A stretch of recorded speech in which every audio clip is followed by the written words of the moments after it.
So in this video, we'll talk about waterfall model in SDLC models. So if you know about SDLC, we have like different models to implement software development lifecycle in any project or product. So we'll be talking about one of the models, waterfall models.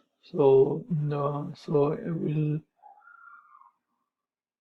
discuss in detail what is the waterfall model and what are its advantages and what are its disadvantages. So let's see what is the waterfall model. Like waterfall model is a traditional model.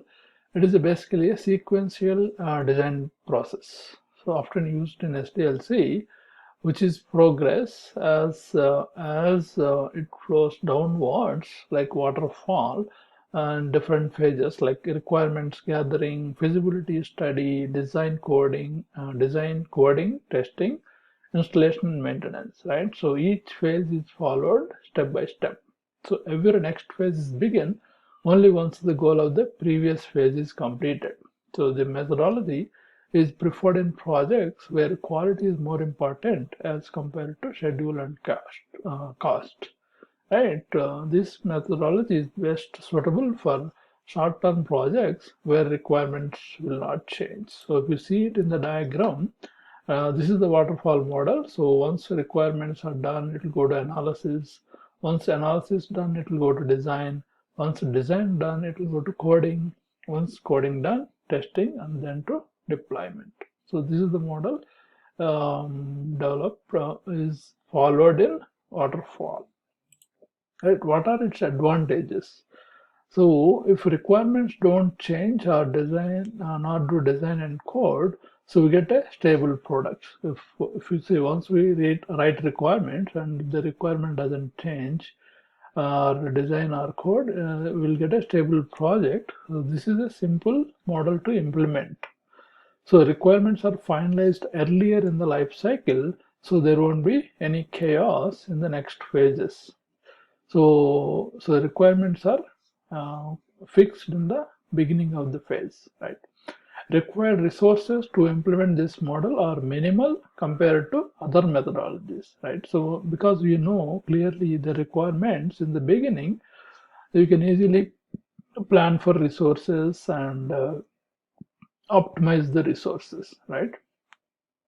Every phase has specific deliverables, so it gives you high visibility to the project manager and clients about the progress of the product. So this is the main benefits of waterfall.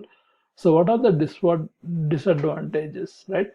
Backtracking is not possible. So we cannot go back and change requirements. That's not possible in the waterfall model, because once you complete the requirement phase, you cannot go back, right? So changes in requirements leads to changes in design and code, which result in defects in the project due to overlapping of phases, right? So there will be overlap of phases. If there is change in the requirements, again you have to start the requirement phase again. That will create defects, right? Customers may not be satisfied. Suppose if a customer required some changes and if you are not incorporating into the product, they may not be happy, right? So the end result of waterfall may not be a flexible product in terms of testing, and testers involved only in the testing phase. Because testers only involved in the testing phase, the product may not be flexible to changes, right? So requirements are not tested in the requirement phase, so it cannot be modified even though we identified that there is a bug in the requirements in the testing phase.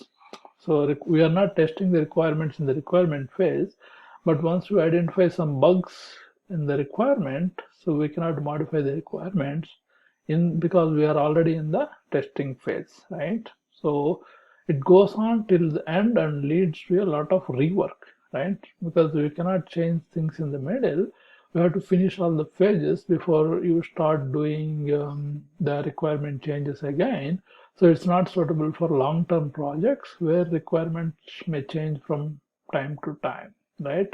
So basically the waterfall model can be used only when the requirements are very well known and fixed. So this is the only use of waterfall method where the requirements are very well known and fixed. Waterfall model is very useful, right? So these are some of the advantages and disadvantages of waterfall model. If you have any questions on this model, put it in the comment section. I will reply as soon as possible.